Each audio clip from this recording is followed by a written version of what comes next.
The next section on our theme is the About Us section.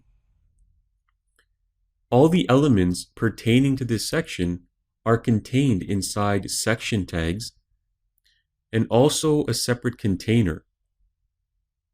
Inside the container, we have a row and a column that contain the About heading. Next, we have another row, and this row contains 2 blocks of code, or 3 blocks of code. The first block of code is this paragraph here, and that's contained inside a column that spans 4 cells in the Bootstrap grid layout. The second block of code contains this text,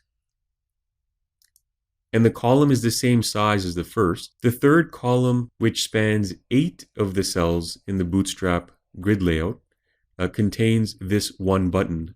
And we can see that the text center class has also been applied. And so it centers the button inside a fairly large column. Underneath the About section, we have the Contact section. Okay, so inside this section, we have a container.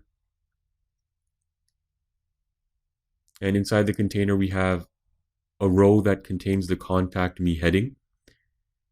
The second row contains all the form elements.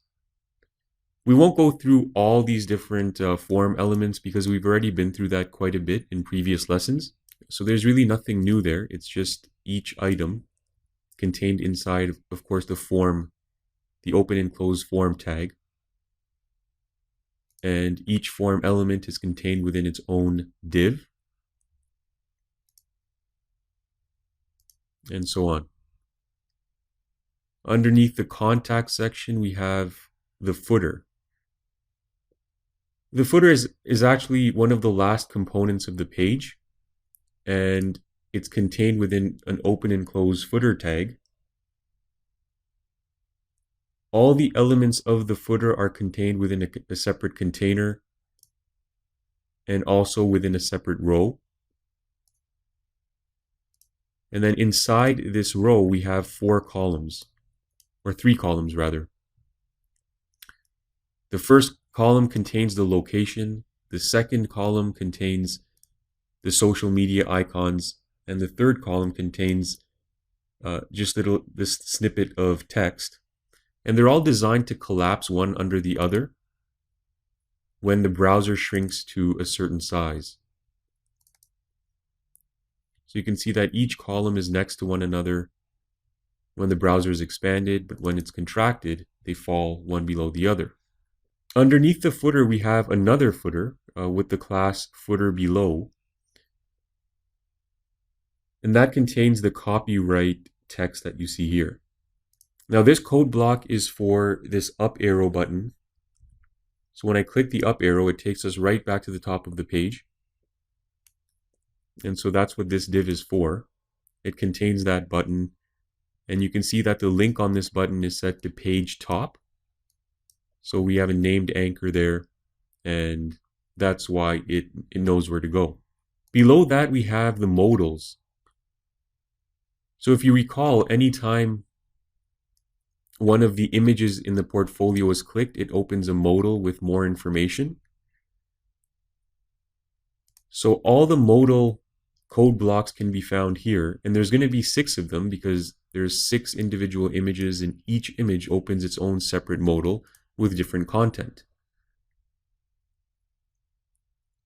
It's a common practice to have the modals at the bottom of the page because the code blocks can get fairly lengthy, especially if you have a lot of content in these modals. So you can see that each modal has a modal fade class attached to it, and that's what gives it the fade effect when it loads. It also has an ID attribute set to portfolio modal 1. And if you remember, the link attribute on this first image was set to portfolio modal 1. And that's how the modal system works. That's how it knows to open this specific modal when this image is clicked. And we covered that earlier as well. Okay, so it's just a standard modal. And inside the modal, we have the modal content. And the content includes the close button here, so that dismisses the modal when it's clicked. It also has a separate container and a row which holds all the text and images that we see inside the modal. So again, we won't go through each modal because we've worked with modals before, and it's the same concept. It's just copying and pasting blocks of code for whichever components you want to include in the theme. Say, for example, I didn't want 6 modals. Well, I could just delete this entire code block, and that would remove the modal. That would remove portfolio modal 2. So it's very easy to work with these themes. You can just delete and add depending on what your needs are. It's more or less just a matter of copying and pasting. And so we'll scroll all the way down. At the bottom of the page, we have some script files that are used. And these are used for various functions on the page. So for example, we have the jQuery library.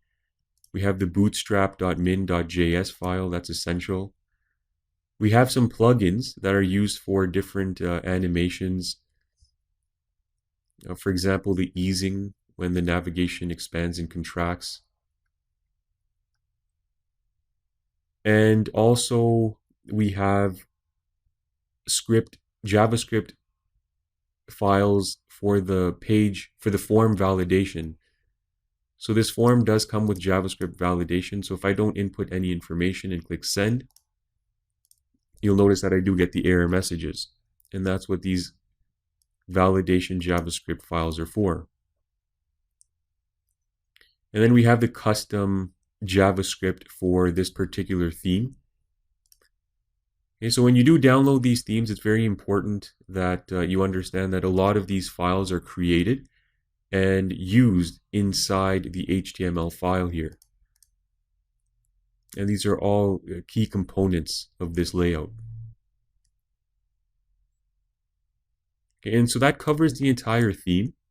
There's many different types of themes, but the concepts are all the same. Once you download the theme, you can add to it, remove from it, customize it, and it makes it a lot easier than coding a Bootstrap page from scratch. You can see it's a fairly lengthy file, and it would take quite a bit of time.